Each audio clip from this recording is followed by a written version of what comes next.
Hi, everybody. Welcome to the show. The show.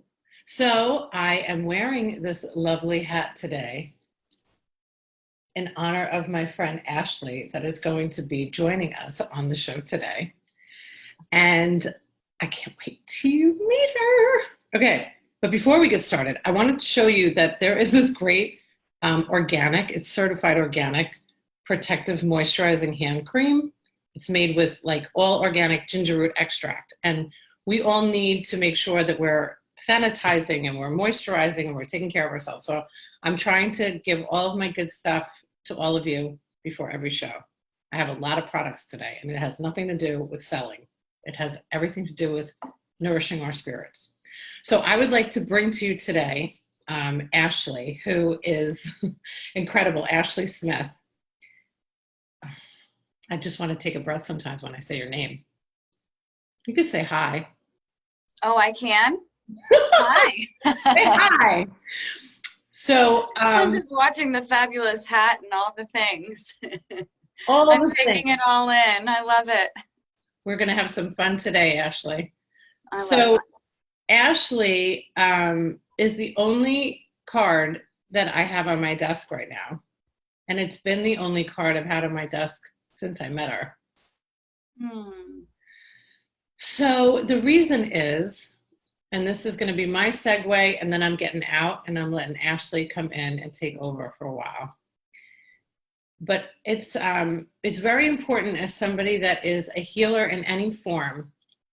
And I believe that I am a healer in my own way to a lot of the healthcare industry, friends and people in recovery. And the only way that I could ever continue to heal was to have my own healing and make sure that I am getting the nourishment in my soul, in my body, and my spirit that I need to continue on. So I have a very regimented life with that.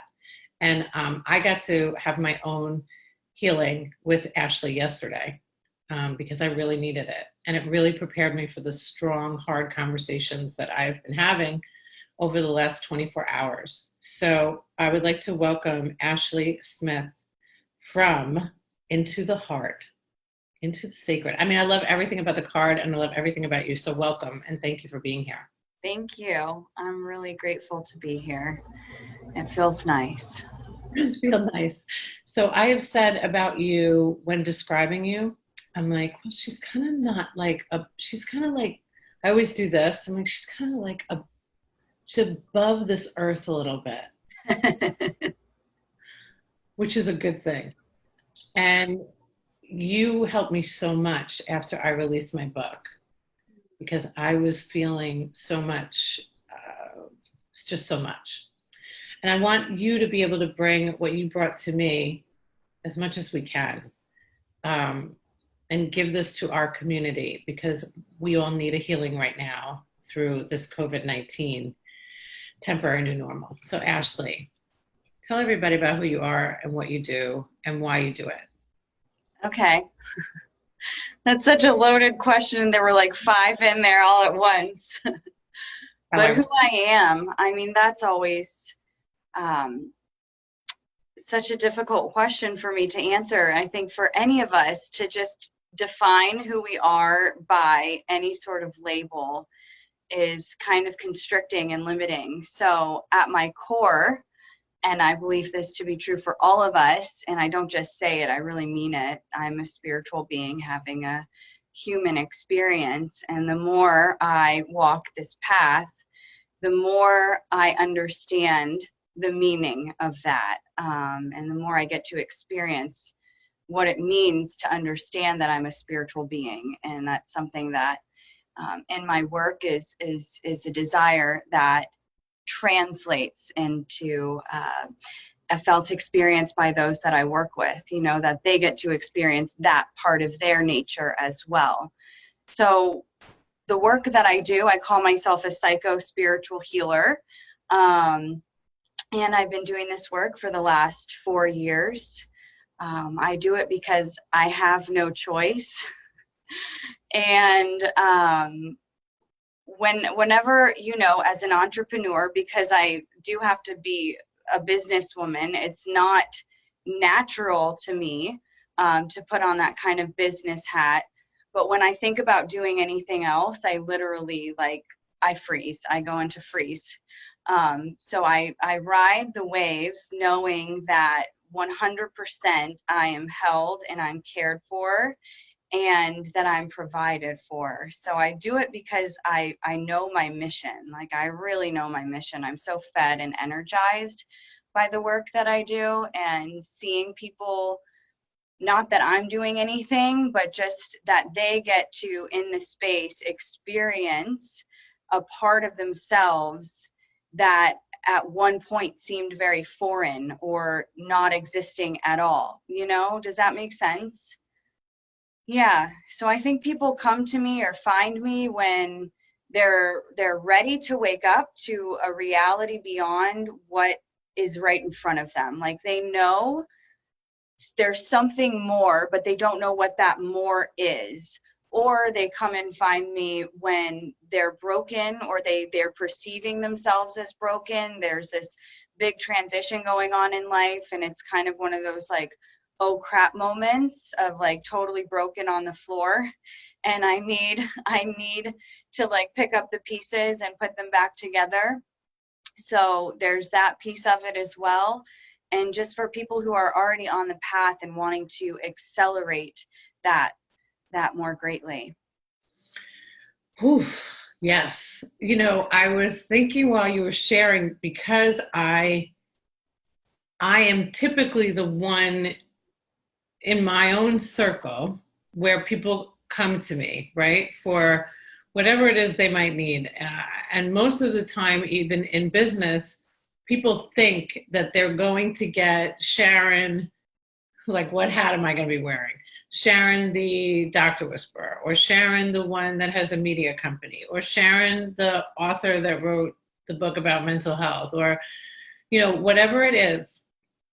It's never really, I feel like, what they think they're going, what their intention is with having me in their life.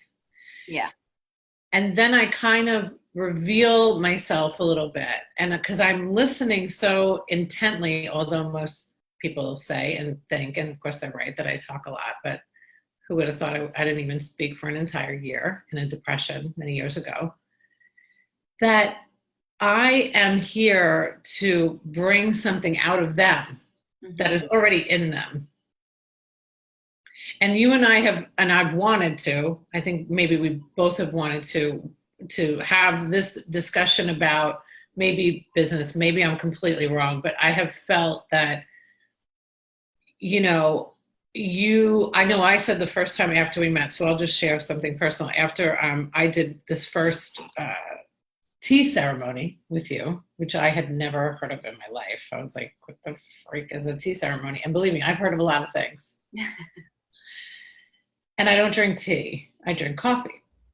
I was like, okay, well, because I was recommended to you from someone that I trusted, that's why I went.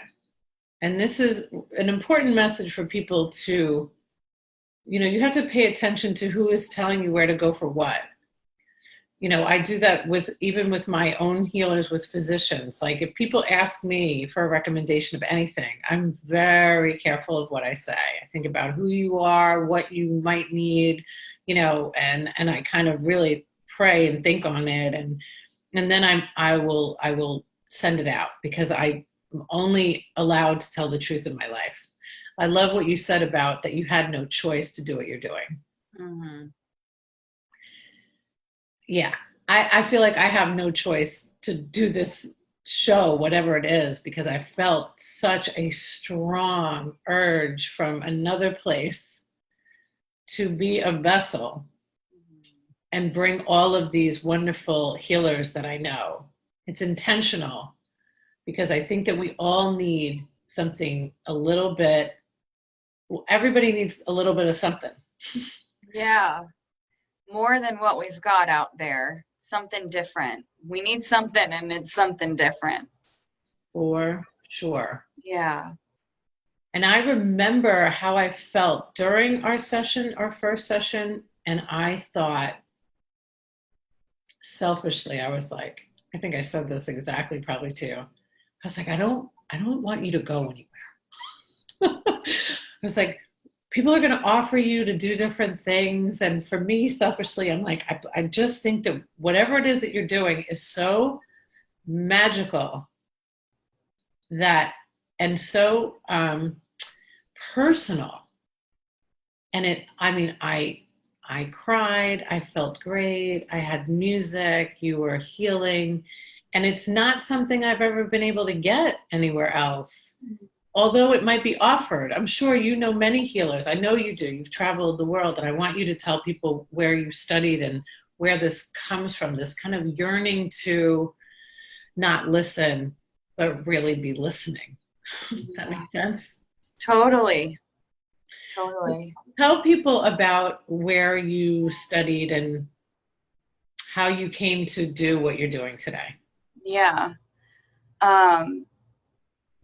There was something that I wanted to share that totally is now escaping my mind, but thank you for everything that you said. And everything for me, I've always been a spiritual seeker since I was a young girl. I remember my father is Catholic and my mother is more Baptist, and they separated when I was quite young. So I kind of did this half and half thing, and I was exposed to multiple religions growing up.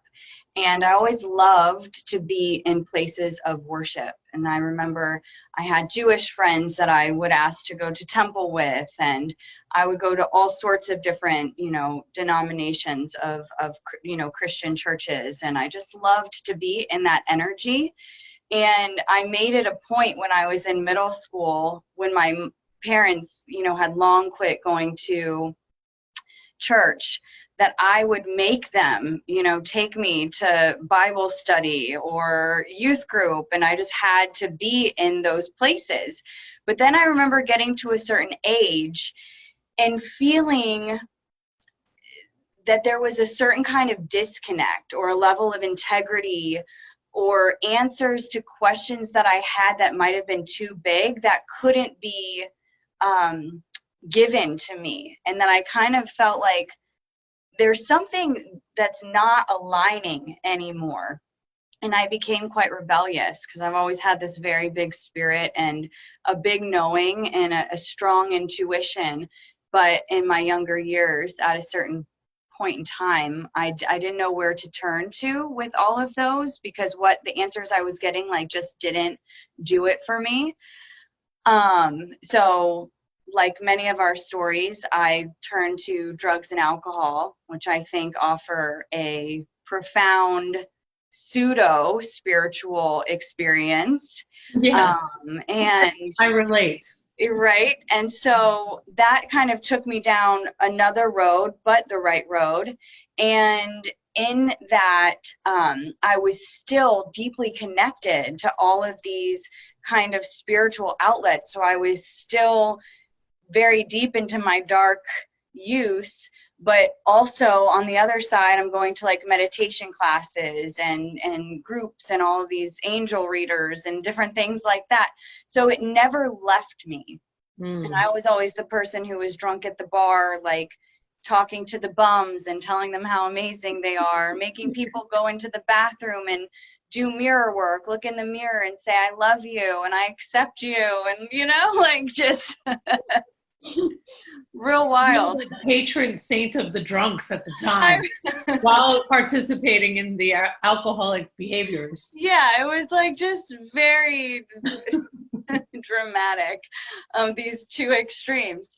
And then at the age of 19, it wasn't when I got sober, but at the age of 19, I was diagnosed with a really scary tumor in my brain. And it was at a time when my parents were moving through a lot. My mom and my stepdad were moving through a lot, and they had no money. We had no insurance. And I was diagnosed with this tumor that they didn't know if it was malignant or non-malignant. And I was in hospital for quite a while undergoing all of these tests. And in this one, when I finally got what was going on, they tell me you need emergency surgery because even though this tumor is not cancerous, it is causing brain erosion and skull deterioration. And in the same breath, they tell me, and since you don't have insurance, we're going to have to discharge you now. So it was a very big moment for me, right? That I could have gone one or two ways.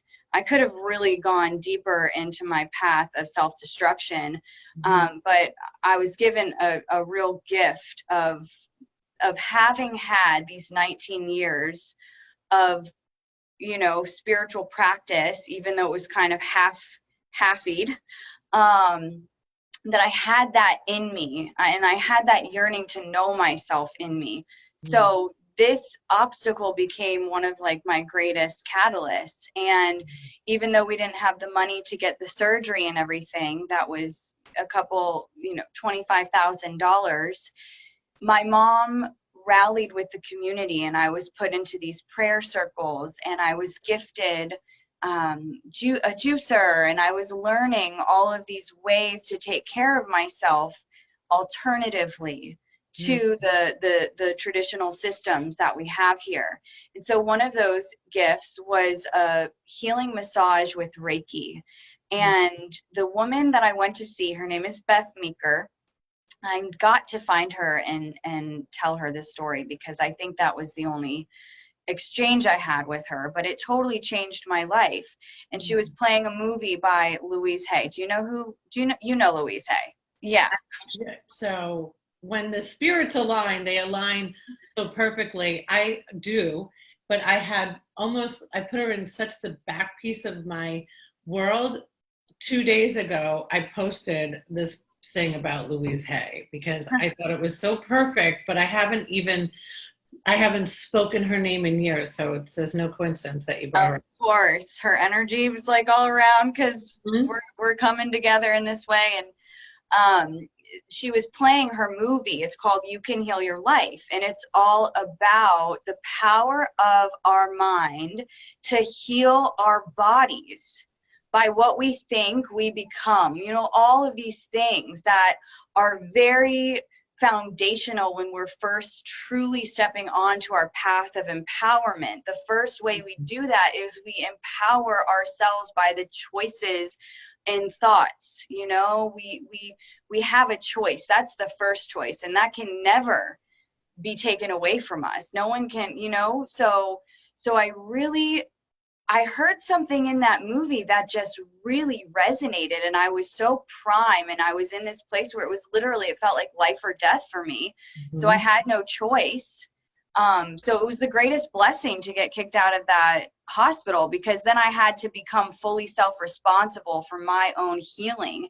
And then when I decided unconsciously that I'm going to be fully self-responsible, the stars aligned and then started to deliver all of these ways that I could step into that, you know, and participate in my life in this way and co-create healing. So I started to tell myself these affirmations of I'm healthy, whole, and complete. My body now restores itself to its natural state of good health. And I started juicing, and I started looking in the mirror. She has this profound practice called mirror work, where you look in the mirror and you look deep into your own eyes and you just affirm, you know, I'm healthy. I love myself.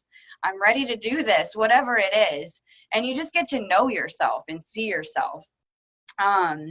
And in that whole process of me not knowing when the money would come, when the surgery would come, I'm doing everything I can to just heal myself. I have no experience in this, right? In this lifetime, at least. And I just have a powerful conviction and a dedication to that, to getting better. And I had a friend in the meantime, a few weeks later, who donated the full amount of money to get this surgery. Wow. And when I went in to go get it, and when I came out, the first thing that my mom told me was that the doctor told her when they went to remove the tumor, it had reduced in half its size. And that she'd never seen that. Oh, wow. Right. So I don't think that I'm special or anything like that. You are. Thank you. I think that we're all capable of this with the right level of intention. And I didn't even have to believe it because that was something that was not known to me. So I had to believe blindly, I had to rely fully on blind faith, and it really delivered. And then after that, it was like a boomerang and it catapulted me. I mean, I've never, or a slingshot, not really a boomerang because I haven't come back. But it blasted me off, and I got, since then I've been on fire. Yeah. And that led me to go back to school and finish my bachelor's in psychology. And I finished my degree in Vietnam, where I fell in love with yoga and Buddhism. So that was in 2013. I did a yoga teacher training in Thailand. I had never been out of the country.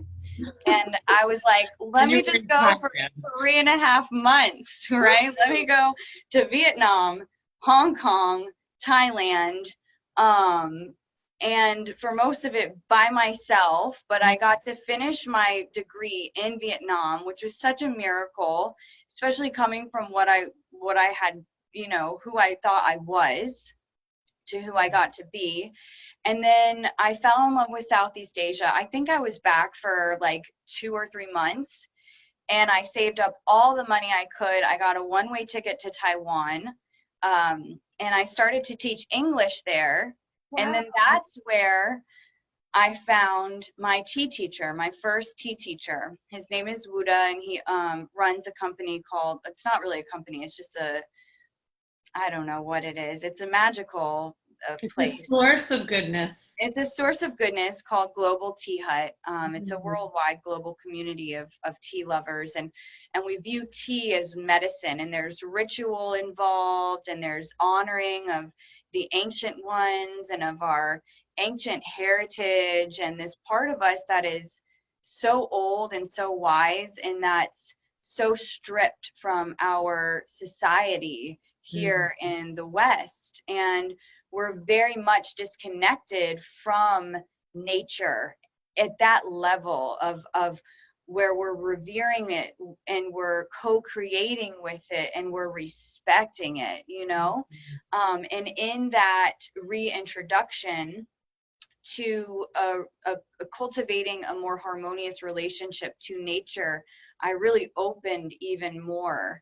And got to study with lots of teachers over there. I mean, I've been, with my healing work, I've been studying with teachers since before I left here and all over. I study a lot in the UK in a place called Glastonbury. It's in England, and it's close to Stonehenge. Stonehenge is a crystal shop there that I love. Stonehenge, and lots of these old sacred sites. And just by walking the land, it's very similar energetically to places like Egypt or Mount Shasta, these places on the earth where the energy is very potent, and it does something to us because we're electrical beings, and the earth has an electrical current as well.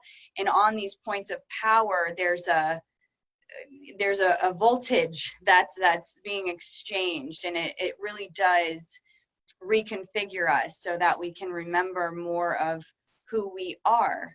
And so that really going there for the last 5 years has ramped up my level of work and my capacity to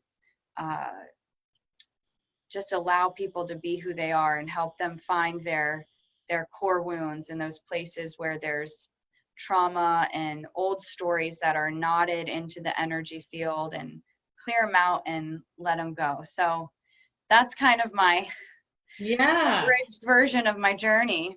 So I feel like so many questions. Like, selfishly, I want to hear this. So I feel like this is the best for me to listen to because I've been so interested, but time constraints, and then I feel like whatever source above you believe in, it doesn't even matter, above the earth, below, I don't care if it's a tree, it doesn't, we got little crystals. I have been so impressed by the flow I feel when I listen to you.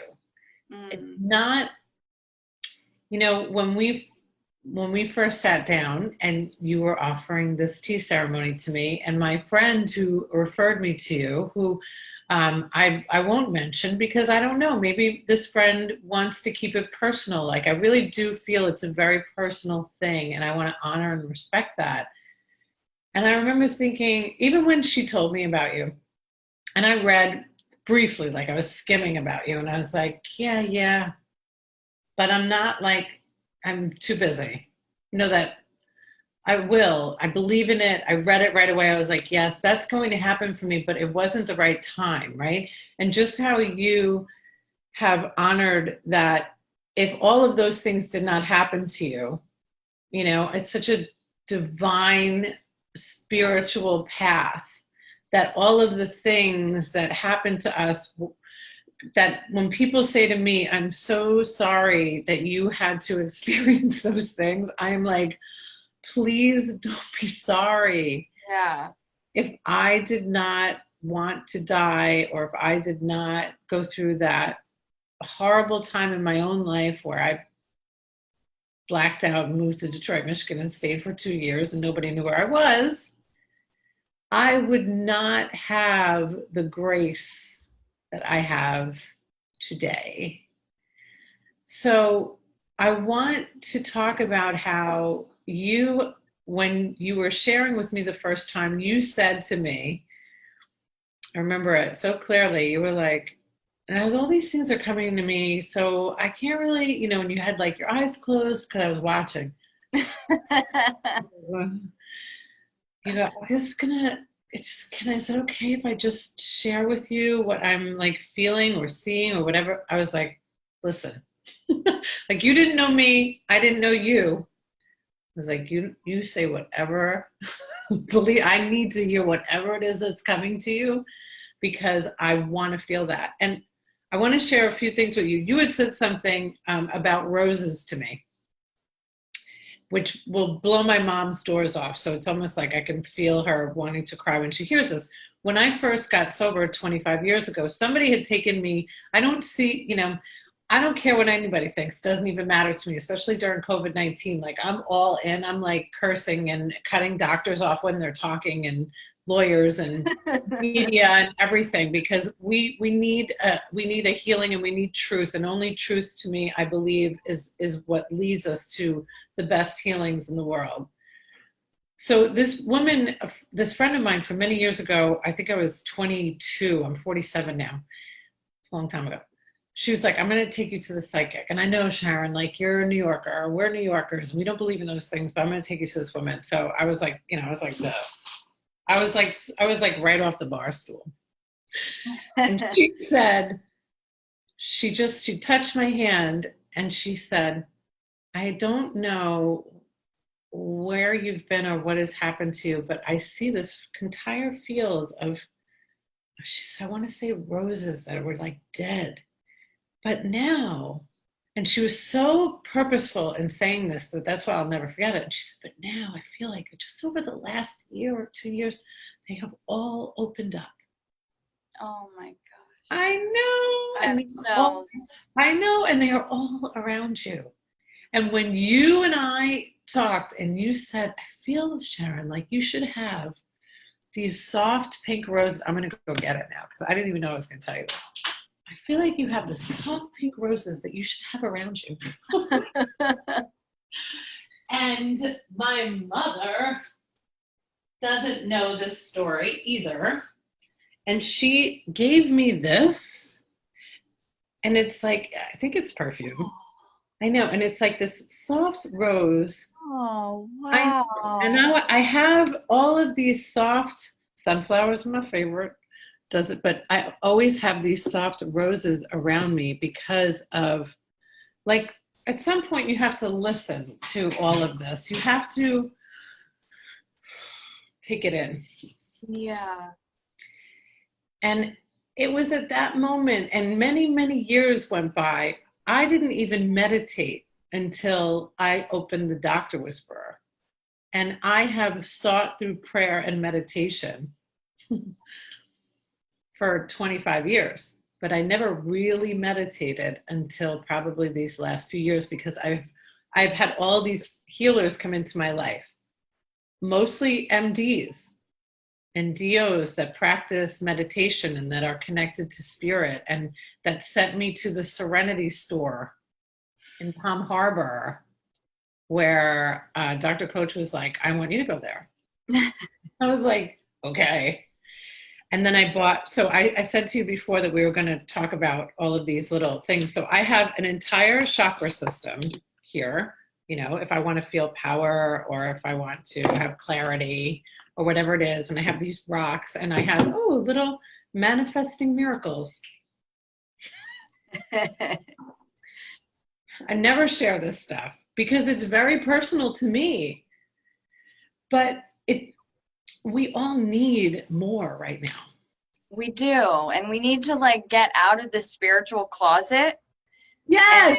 And the spiritual closet. Yeah, like have a coming out party and really celebrate, because there's a lot that works and there's a lot that's crumbling all around us that doesn't work, that didn't work. And so we are at this threshold where we get to create something new. And I don't know about you, but I like want to create a new world where we understand that certain oils and scents can shift the energy, and you know that we have so many tools available inside of us, and working with like all of those things that we were looking at before. It's all nature, the crystals and the oils, it's all nature. So we're coming back to that. We don't have to be like hippies that are barefoot hugging trees and stuff. It can be. But we can hug trees. Oh, I love it. I kiss them, I hug them. I'm like, yes, my Dr. Laura would be, he's my biggest tree hugging doctor out there. Yeah, but it doesn't have to look, it doesn't have to look one way. Right. We can be in our high heels and have some flower essences in our back pocket, So it doesn't have to, spirituality can look every different way, every color of the rainbow. And so we really teach each other. And it's important that we share these things. So what do you got? Are you going to pull a card for us? I am going to pull a card for us. And I want to say something, coming from, as I put my intuition cards that I did get at Serenity store. So thank you to my girl. You know who you are over there. Big J, the letter J. I want to say something about the medical industry, because this is the Dr. Whisperer show. And I want to say, I didn't know I was going to be in the medical industry. I didn't know I was going to be the director of operations for New York Medical. I didn't know I was going to meet Joanne Kudrevich, who is a friend, as a deep friend, vice president of this company, who was, we used to make fun of her because she was eating like tree bark, and she was going to see Dr. Quee, who was one. So we had an Eastern Western company. And I didn't know a thing, because I grew up, my parents from Ireland, we were sick. We just you just barrel through it. I don't know, put some whiskey on your gums or something. I'm kidding, Mom and Dad, they're going to kill me for that. But it was important that I was learning so much from this woman. I'm like, my God, she's so smart, but I got the science and I got the alternative, but we were all together. And it was such a beautiful union, because they were doing, there was MDs and DOs, and they were doing massage therapy and physical therapy and acupuncture in this big company. I mean, we had 45 offices. And I used to beg the CEO, I said, can I please work with Joanne? Because I don't know what it is about her. She's so calm, and she brings so much peace and comfort to our staff. And she always treated us so well. And Grace and Betsy and Jim, we all loved her so much. And then I end up here, and I heard it was like this war in my mind that I would hear about, what are you going to do? Talk to a crystal, or acupuncture? Oh, give me a break. That shit is real. I had my acupuncturist on yesterday. I watched, yeah. Did you? Oh, good. Yeah. I mean, because this is not a time for that. There's a virus already at war, And we all need to collaborate and come together. And that's why I wanted you, because I have many healers that I will bring to the show that will bring their own special gifts. But I wanted you to be the first because you were the one that helped me the most. Thank you. You're welcome. Yeah. I'm So so I'm going to grateful. pick a card. I'm going to pick a card. Let's Right? pick a card. Card. So my intuition cards, and I've never done this before. I take pictures of them sometimes and put them on social. So what did I pick? Again, rise up. Woo! Rise up. I love it. Right? So, and you, Alicia Keys, you should read her new book. Is it called Rise Up? No, her song, they do go rise up. It's all around me all the time, but it is about like the underdogs, you know? It's about, I feel sometimes like all of us, and it's called More Myself, but the name of the song is Underdog. But even a friend of mine said, oh, you're talking about the song Rise Up. No, but it's, yes. Yes. Rise up. Okay, let's read it. Trust in yourself. Believe in yourself. You have everything it takes to move forward. Amen. Amen. So tell them, so show us your tea before we go, because it's 5:18 and I said 5:15. I'm drinking my tea. I'm having a nice, before we got on the call, I centered myself. I did a little Kundalini yoga. I poured myself some beautiful organic ceremonial grade tea. And yeah. Yes. Yeah. Yes. Everything overwhelming and wonderful has been with connecting with my spiritual healers. Yeah. As much as I am wonderfully allowed to be in this medical industry and I believe in science, but I also believe in more. There's more. And what's beautiful is that science and spirituality are really meeting one another. And it's a beautiful thing because some people need to know the science of it, you know, for their minds to trust it. They need the science. So luckily, that's coming forward. And I've always just been someone who needs a direct experience. And I think, you know, that's enough for me. Yes. So I have gifted and will gift more of these healing sessions. That's what I call them myself. Call it whatever you want. To many people, and we will put a link to your website and all your information on the show.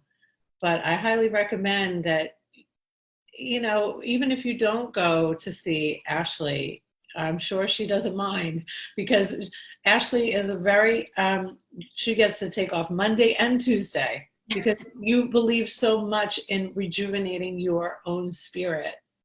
And after I wrote my book, and I will close by saying, I told Alyssa, who is a little angel on earth for me, who works with me, and I said, I just need an energy clearing. This book, and it's bringing anger and people, all of this stuff is happening, and I needed it. And it was like, and then she gave me the gift of you. After I had already been recommended to you, but I had talked about it, and it was the best thing I could have done for myself. And I highly recommend you and what you believe in, because you are one of the greatest healers that I've met. Thank you. Thank you. So Yes. Can I share just maybe a 2-minute? I would love for us to just take a moment to take a breath and then share my favorite poem by the Dalai Lama that I think is just really appropriate for the times. Mm-hmm. So if we want to just close the eyes and place one hand on our heart and one hand on our bellies, and take a few deep cleansing breaths. Just a moment to connect with ourselves. So much of our energy as we move throughout our days is moving out from us. And so it's not often that we're turning that energy towards ourselves and checking in. So just feeling the hands on the body, that breath moving beneath the hands. Remembering that we're human, we're here, we live in this body. And even though there's all of these shifting experiences occurring all around us, every day something different, more devastation, more fear, all of that, we always have our hearts, our breath, our power to choose the thoughts that we think, to choose where we give our energy away. So we're more powerful than we even realize. And I really encourage all of us as we navigate these changing times to take more moments throughout the day to just place a hand on the heart, take a deep breath, and remind yourself that you're here, you're in this body.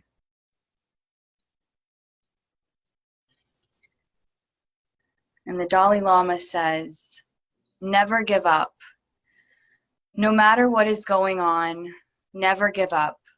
Develop the heart. Too much energy in your country is spent developing the mind instead of the heart.